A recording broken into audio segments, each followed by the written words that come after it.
I want to bring in Marwan Bishara. He's Al Jazeera's senior political analyst. He's joining us now from London.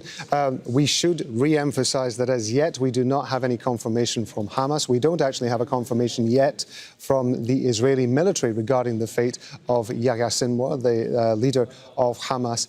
In the event that it is established that he has been killed, give us your assessment of how that impacts the situation in Gaza and perhaps more widely across the region.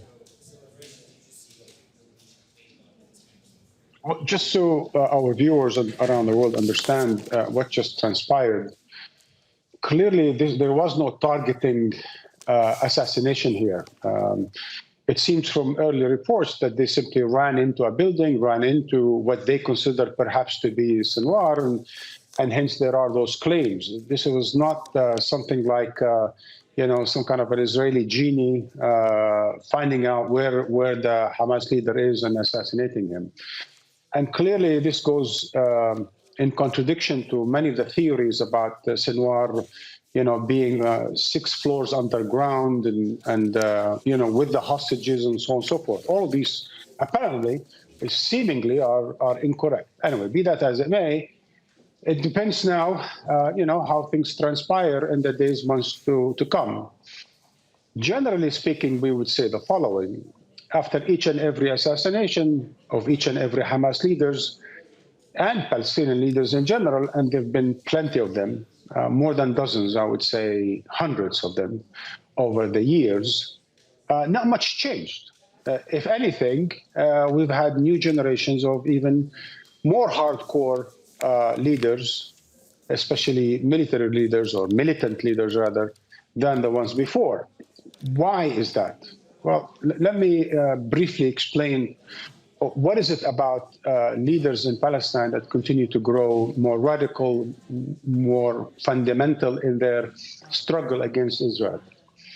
The basic fact is Palestinians are not born fighters. There's nothing natured about that, just like all humans are not necessarily born fighters or resistance fighters, I should say.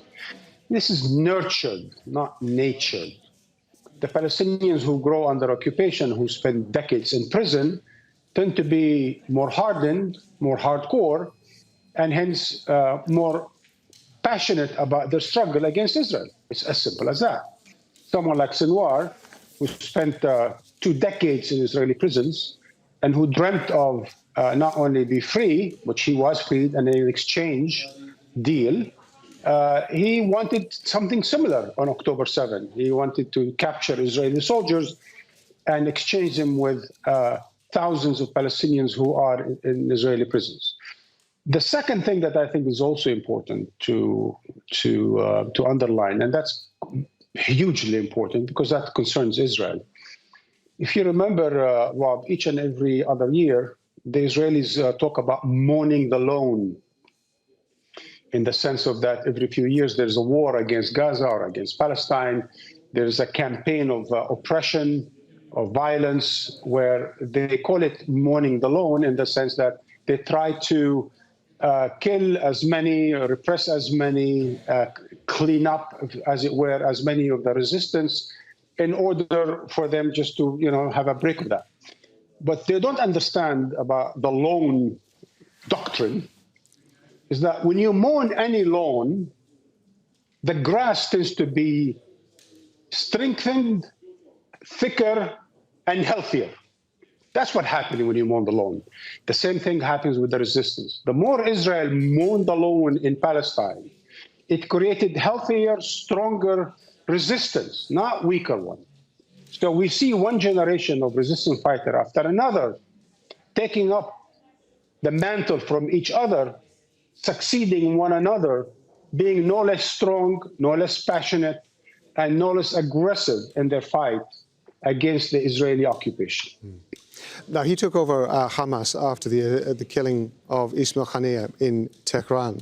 And Noor O'Day, our correspondent in Amman, was making the point that what Sinwar was able to bring, or the capacity that he had, was to bring together both the political and military arms of Hamas. And that, she was suggesting, was a rare quality to be able to manage those two sides. One would imagine that finding a successor to Sinwar, if indeed there is one, and if indeed there is a structure that would allow some sort of succession, is going to be very difficult.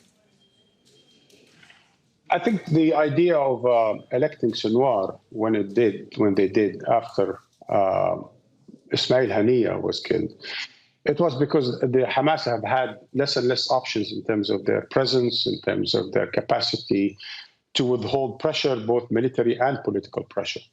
So the idea of having Sinwar being in Gaza and so forth was the choice. But generally speaking, Hamas has always believed, and I think it's a healthier choice for any such organization, is to have a political level and a militant level. It's better just because simply they have had to have two arms to whatever they're doing. They cannot just be all fighters, and they can't always just be politicians. When you are a resistance movement, you need to resist, but you also need to speak to your people and to the rest of the world. So I think we're probably going to go back to something of that nature. Now, having said that, yes, there is something about Sinwar that anyone who read his biography carefully knows that he started, when he first started in the 1980s, he started as someone who, in fact, was not resisting the Israelis per se directly. He was in charge of trying to pick those who betrayed among the Palestinians, those who became agents of Israel in Gaza. That was his earlier job. And as such, he became quite a wonder of an investigative militant leader among Hamas, where he could find who are those among Gazans that Israel enticed or pressured or blackmailed to become their agent in Gaza. And usually those agents, regardless of what our moral judgment is, they were mostly killed in Gaza. So Hamas Sinwar started his job there, and that's why he became a very not just a strong militant, very hardened militant, but also he became someone who could really know how to interrogate and how to investigate and how to research and find more and more. And then, as I said, he ended up in prison, and that hardened him even more. But when you hear his latter speeches after 2011, some of his speeches were quite extraordinary for someone who spent 20 years in prison, saying, we accept a peace settlement. We accept a Palestinian state on the borders of 1967 with a just resolution of the refugee issue. We accept that for a long, long-term truce. And we accept that the PLO will negotiate on our behalf to do that. The problem is, at the time, it was already 25 years of more of the same, and none of it led to anything. So in fact, Hamas, under Sinwar, when he was the head of the military wing, they were open to the idea of a settlement, a political settlement, with Israel on the basis of a two-state solution, if you will. But they understood, especially after the 2014 Israel war on Gaza, and later on 2018, and that was probably the harshest of all Israeli aggression against mostly peaceful protesters in Gaza, so-called the right of return. And then we had 21 war, 22 war on Gaza. Really, so all in all, more and more Hamas became hardened, prepared itself for greater resistance against Israel. And in the end of the day, Sinwar, like the rest of Hamas leaders, have a slogan. Hamas's slogan is very simple. Victory or martyrdom. Victory or martyrdom. Well, we don't know which is which today. There is rumors that he was killed. We will find out more. But in the end of the day, he knew what the end will be. Either he will come out victorious, or he will come out a dead man out of this. It's also worth bearing in mind, isn't it, that following the killing of Ismail Haniyeh, it was Sinwar who was in charge of the negotiations that could have led to a ceasefire, or at least heading towards, at one point, a ceasefire in Gaza, the release of Israeli captives from Gaza, the release of Palestinian prisoners from Israeli jails. given what you're saying, that process was already very slow, because we understood, of course, that Sinwar was moving around areas of Gaza. It was difficult to get communications to and from him. That whole process had slowed down as a result of that. Now, from what you're saying, if Hamas then has to look at the way that it's structured in order to be able to move forward after this, then one would imagine that's going to slow down whatever process is left even more, and that does not bode well either for the Israeli captives being held in Gaza or the Palestinian prisoners being held in Israeli jails. Yes, you are right. There's a few observations about this. One, I mean, I for one, and we've talked about that over the past several months, especially in the beginning, Hamas shouldn't have taken any civilians hostages, even if they considered a lot of these civilians to have been serving in the Israeli army and all the sorts of arguments we've heard. There was no point of taking civilians. There was no point of course, killing civilians, but arguably Israel killed most of the civilians. But be that as it may, what happened October 7 should have been restricted to military targets. And if soldiers were taken captives, that's something that happens in any such case. And I think once they've had them and they found out that they had those civilians, they should have released them. Again, be that as it may, at the end of the day, Sinwar was for very much an exchange deal, prisoners exchange, because that was the original objective of this. You know, later on, they built all kinds of arguments about, you know, liberating Palestine and the Arabs and Muslim world joining in and all those sorts of stuff, Iran and Hezbollah and the rest of it. But in the end of the day, everyone understood that Hamas is the resistance movement today. It's not a liberating movement. Hamas is not in the process of liberating Palestine today. It's in the fight of defending Gaza today and trying to release Palestinian prisoners from Israeli jails. And so, yes, there has been, from the first few days, there has been a very clear intention on the part of Hamas to reach a prisoner exchange, because that was the point.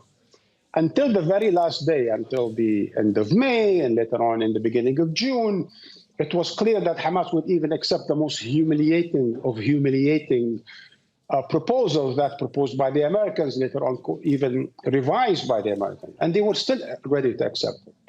It's clear now, and there should be no revised history about this. It's clear that Hamas accepted the prisoner exchange. Netanyahu rejected the prisoner exchange, because while for Hamas it was about prisoner exchange, for Netanyahu government it was by then about far more than that. It was about remaking Palestine, in fact transforming the Middle East with the support of the United States, unconditional support militarily, financially, diplomatically. The Netanyahu government has gone rogue, thinking that they can now, under the pretext of what happened October 7, go on and destroy everything in Gaza, burn it down, basically, take over the West Bank, and even if need be, destroy or ruin much of Lebanon, and onto whatever else in the Middle East. That's how they're thinking now. And the least of their concern is the Israeli captives. If anything, I would say, for this government, at least for the majority of its ministers, they would rather see the captives dead than to remain in captivity. Marwan Bishara, Al Jazeera's senior political analyst. Marwan, thank you very much indeed.